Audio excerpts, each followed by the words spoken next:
Il a tout récemment publié un article, Réflexion sur le rôle de l'armée en Afrique à l'ère de la démocratisation et de Boko Haram.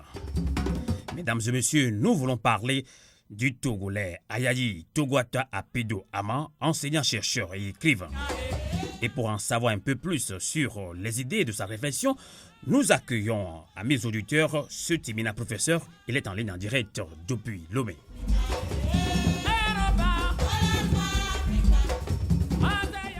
Ayayi Togwata Apedo Ama, bonsoir.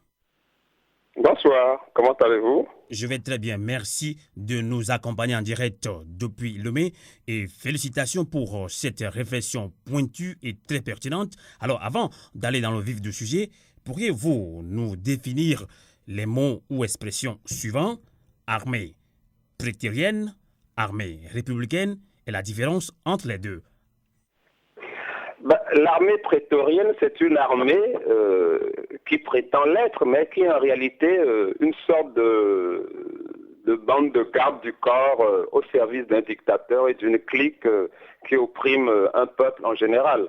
Donc c'est toujours une armée qui est contre le peuple, dans la mesure où elle ne sert qu'à réprimer le peuple. C'est-à-dire que c'est une armée qui est totalement éloignée de ses missions extramilitaires pour n'être qu'un instrument politique de répression et de torture.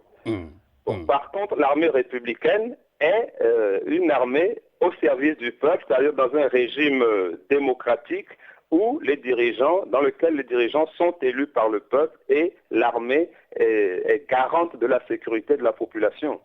D'accord.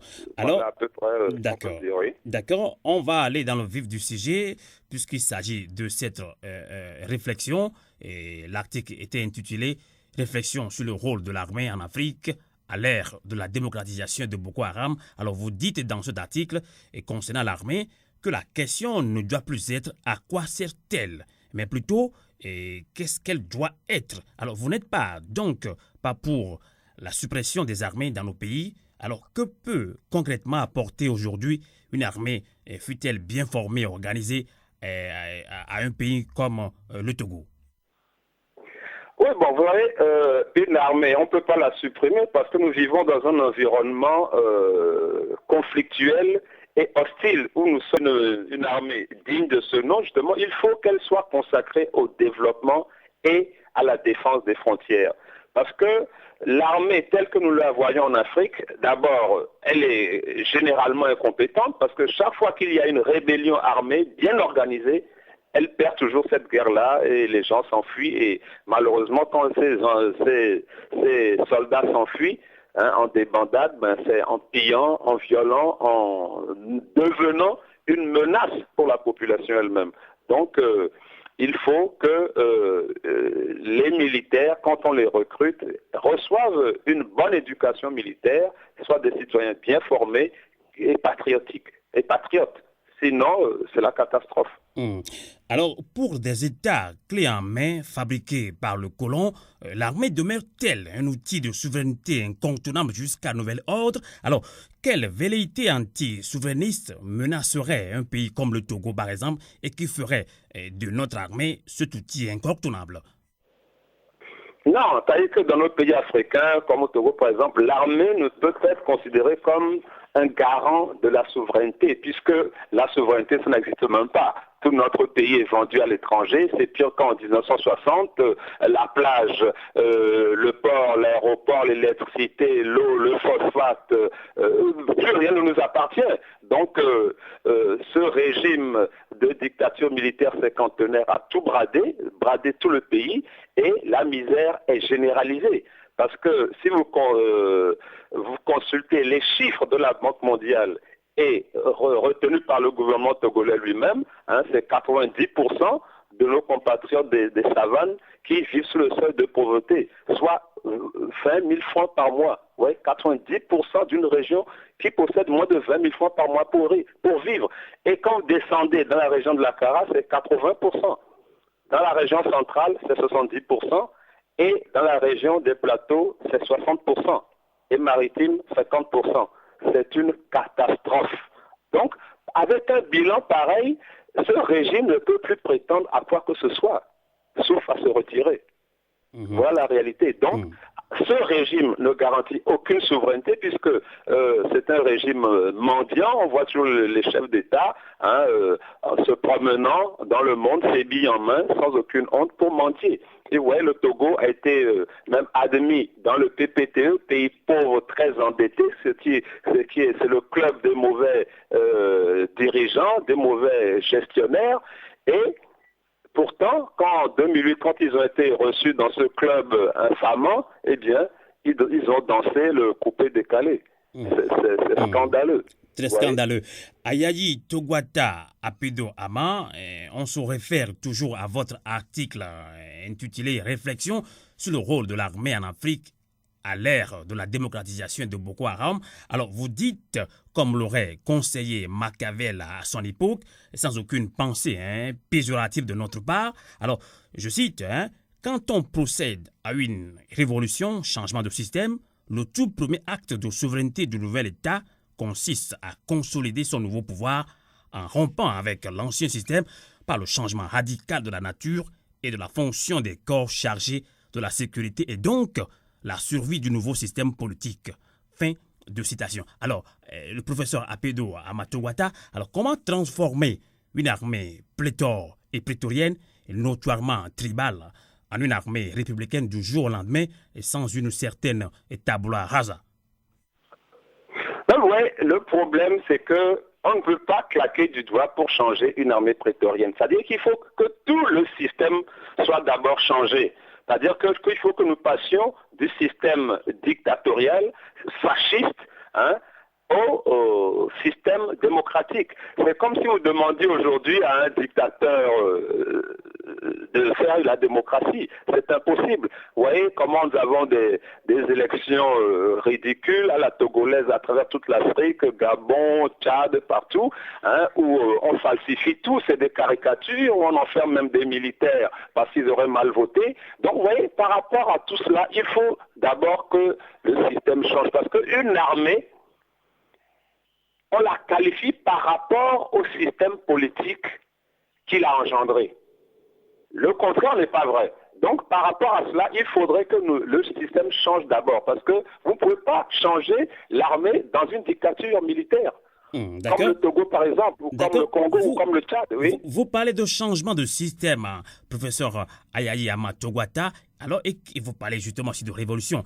Qui, justement, pour mener cette révolution dont vous parlez, comment la mener? C'est la grande question.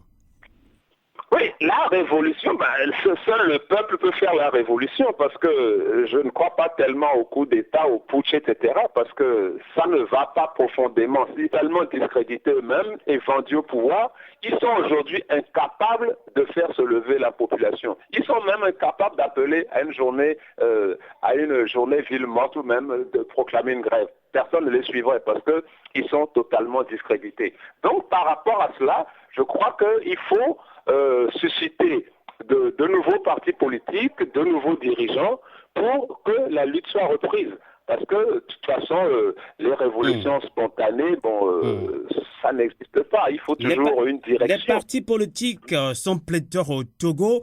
Il y a plus d'une centaine de partis politiques. Vous pensez que créer des partis politiques pourrait refléter une nouvelle vision à cette lutte démocratique, pourrait quand même donner encore la confiance au peuple togolais, Apedo Amatogwata? Non, il ne s'agit pas de créer un parti politique pour créer un parti politique. Ce que nous voyons au Togo et en Afrique en général, des individus se lèvent, créent un sigle et puis ils mettent ça sur leur carte de visite pour essayer de bouffer avec. Non, ce n'est pas cela. Et puis le peuple n'est pas dupe parce que lorsque arrivent les élections, la population ne disperse jamais ses voix. Elle met toutes ses voix sur un ou deux partis, pas plus. Et tous les autres, c'est 0%, 1%. Donc, par rapport à cela, la création des sigles, ça fait partie des partis politiques, ça fait partie du multipartisme. Multi va dire que c'est à l'infini. On peut en avoir 10 000, 100 000. Aux États-Unis, il y en a 10 000, mais on ne voit que 2 partis. En France, il y en a des milliers aussi, mais on ne voit que 5 ou 6 partis. Donc, voyez-vous, par rapport aux idées, par rapport à l'idéologie dominante, etc., les populations savent qui fait quoi et qui est sérieux pour mener le changement. Mais il arrive parfois que les populations soient abusées par des vendeurs de rêves, comme on l'a vu au Togo avec les différents partis politiques dominants. Eh bien, là, ça aboutit à des illusions parce que ces gens ne croient pas à la démocratie. Ils croient seulement au pouvoir. Ils veulent aller s'asseoir à la mangeoire et partager la bouffe avec le clan RPTiste. Donc, par rapport à cela, le peuple les voit et chaque fois que l'un d'eux va se compromettre avec le pouvoir, aux élections qui suivent, ils ont 0 ou 1%. D'accord. Professeur Ayayi Togwata Apedouama, revenons encore sur votre réflexion sur le rôle de l'armée en Afrique et à l'ère de la démocratisation de Boko Haram. Alors, nous vous citons encore. Alors, un nouvel État signifie aussi un changement de mode de gouvernance basé sur le droit, la justice, la reddition de comptes et la consultation régulière des populations au sujet des décisions engageant la nation. Alors sommes-nous pas toujours sur le registre commun des vœux pieux? Alors, tous ceux qui aspirent à un vrai État, se retrouvent aujourd'hui dans ce discours-là. Alors, ce serait qui, pour vous, l'homme nouveau intègre et sans casserole dans nos mares de crocodile, alors pour effectivement proposer le changement dont vous parlez? Non, c'est-à-dire que nous devons cesser de croire aux hommes providentiels, aux héros charismatiques. C'est-à-dire qu'il faut que ce soit un mouvement mené à la base par le peuple qui surveille ses dirigeants. Mais au Togo, actuellement, parmi les partis dominants du passé, comme on a les deux dominants CAR et ANC ou UFC, CAR ANC, ces hommes-là n'existent plus. Donc ils sont complètement grillés, ils n'ont plus rien à proposer. C'est pour ça que je dis qu'il faudrait que de nouveaux leaders émergent au sein de la population avec de nouveaux partis politiques pour reprendre la lutte là où elle a été abandonnée dans les années 90.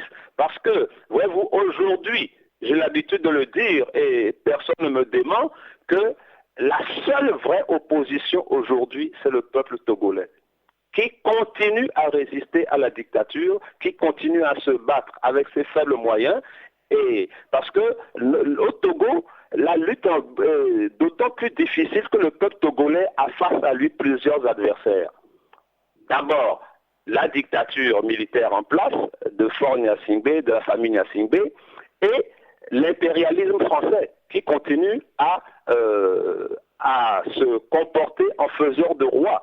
Donc par rapport à tout cela, vous voyez ce qui se passe au Gabon actuellement, c'est exactement la même chose. L'hypocrisie, parce que ce soit les gens de la gauche ou de la droite en France, la ligne politique est toujours fidèle, c'est-à-dire le respect du pacte colonial. C'est-à-dire que c'est grâce au pillage de nos pays que le remplissage du panier de la ménagère en France et dans les pays qui nous exploitent est garanti. Donc par rapport à ça, nous avons affaire à des ennemis très durs, de l'intérieur et de l'extérieur. D'où le plus la population. Ce n'est ni l'extérieur ni la dictature militaire, mais justement les opposants-là. Tantôt, vous parliez d'opposition et vous pensez que actuellement, c'est seul le peuple qui est opposant à ce régime cinquantenaire de Faure Gnassingbé.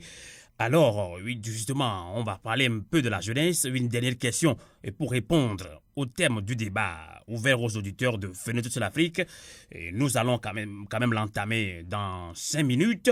Alors, au Togo, la jeunesse surtout a fait ses preuves lors du soulèvement populaire du 5 octobre 90. Vous venez tantôt de l'évoquer également. Alors, mais depuis quelque temps, ou bien depuis quelques années, on constate que les jeunes préfèrent le regard critique au militantisme politique. Alors, que pensez-vous du rapport de la jeunesse togolaise à la politique ou encore au combat démocratique pour un État de droit? Vous avez très bien posé la question. Justement, j'ai dit tout à l'heure que les partis qui prétendaient faire la lutte ont trahi, passent leur temps à démobiliser, parce qu'ils s'attaquent entre eux. Quand vous voyez les élections, le CAR ne fait qu'attaquer l'ANC. L'ANC ne fait qu'attaquer le CAR. Et personne ne dénonce le clan Gnassingbé. Personne ne dénonce le RPT. Alors, est-ce que c'est le CAR qui est au pouvoir? Est-ce que c'est l'ANC qui est au pouvoir? Pourquoi on les attaque? Est-ce que c'est eux qui représentent la dictature? Et puis, il faut que les choses soient claires. Quel est l'ennemi? Se tromper sur l'ennemi, et je ne crois pas que ces gens ne sont pas des idiots, ils ne se trompent pas sur l'ennemi, ça veut dire qu'ils sont des complices de l'ennemi. Et face à cette situation, quel est le rôle de la jeunesse par rapport à la politique ou encore au combat démocratique pour un état de droit? Oui, bon, je veux dire, il y a une certaine démobilisation parce que la jeunesse a toujours été la force de l'opposition dans ce pays. Mais lorsque cette jeunesse même est divisée, démobilisée, etc., eh bien, les forces d'opposition même se retrouvent plus ou moins toutes nues. Et puis, il faut voir l'impact de l'abstention lors de la dernière élection présidentielle, où le régime a donné de faux chiffres, etc. Mais beaucoup de gens n'ont pas bougé. Et ça, justement, c'est à mettre sur le compte des malversations de notre fausse opposition. D'accord. Est-ce que vous avez une approche de solution à proposer par rapport à cette jeunesse togolaise qui se dit désabusée? Est-ce que vous avez une approche de solution pour remobiliser du moins le peuple togolais, y compris la diaspora togolaise nombreuse à l'écoute de cette émission panafricaine? Voilà. La jeunesse aujourd'hui croit que le salut est ailleurs. C'est pour ça que beaucoup de jeunes Africains vont mourir en Méditerranée, la transformant en cimetière marin. Parce que la jeunesse est désespérée. Trop de misère, trop de chômage. Il n'y a aucune issue. L'horizon est bouché. Nos régimes en place, le régime togolais, ce sont, je dirais, des voleurs d'avenir, des voleurs de rêves. Parce que l'horizon est complètement bouché. Et les gens se disent, bon, mourir pour mourir ici, plutôt que me tirer une balle dessus dans une manif ou de fait, etc., je préfère aller tenter ma chance ailleurs, quitte à mourir, je n'ai rien à perdre. Mais c'est très grave pour le pays. Et ça, c'est la véritable élection en Afrique. Ce n'est pas les tripatouages électoraux des Faure Gnassingbé et consorts. Dans la diaspora ici, la jeunesse, elle est dynamique. Alors, quelle est votre approche de solution pour que la diaspora, du moins la jeunesse et nos frères même qui sont restés au pays, que la jeunesse reprenne cette lutte? Bon, comme je l'ai dit, il faut qu'il y ait une organisation centrale, il faut une société civile dynamique, des organisations de jeunesse dynamiques également, qui ne se fassent pas acheter tout le temps. C'est ça aussi le problème de la corruption, parce que ceux qui sont en place au niveau de la dictature et de la fausse opposition, eh bien, ils font souvent jouer les billets de francs CFA et ils achètent les leaders de ce mouvement de jeunesse, etc. Et puis finalement, le truc est disloqué au bout de quelques mois, où parfois il y a des querelles intestines justement liées aux appartenances partisanes au sein des groupes de jeunesse. Donc, par rapport à tout ça, j'ai été sollicité à plusieurs reprises cette année, l'année dernière, par des groupes de jeunes qui m'ont demandé de leur faire des conférences, etc. Nous avons posé ces problèmes-là. La corruption, quand on voit une jeunesse déjà corrompue, c'est inquiétant. Mais je tiens à féliciter la jeunesse de la diaspora qui est toujours sur le qui-vive, qui est toujours vigilante et qui fait beaucoup pour la lutte ici au Togo. Parce qu'il faut que les gens comprennent que la lutte pour la libération du peuple togolais ne se passe pas uniquement sur le sol du Togo.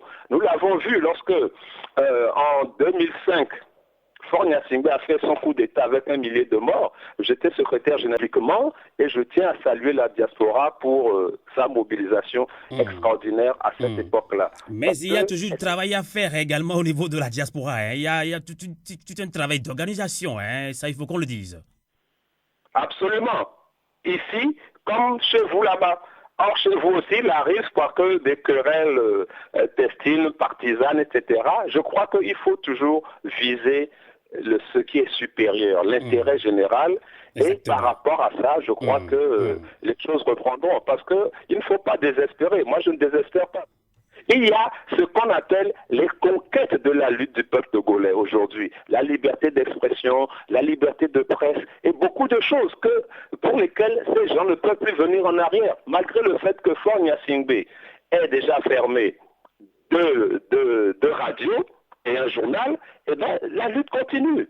Hein, et c'est ça qui est remarquable parce que à partir de 90, nous sommes aujourd'hui dans la 26e année d'oppression du peuple togolais, le refus de la dictature, de la démocratie, mais le peuple est toujours debout. Et ça, je trouve ça formidable. Merci beaucoup, professeur Ayayi Togwata Apidoama.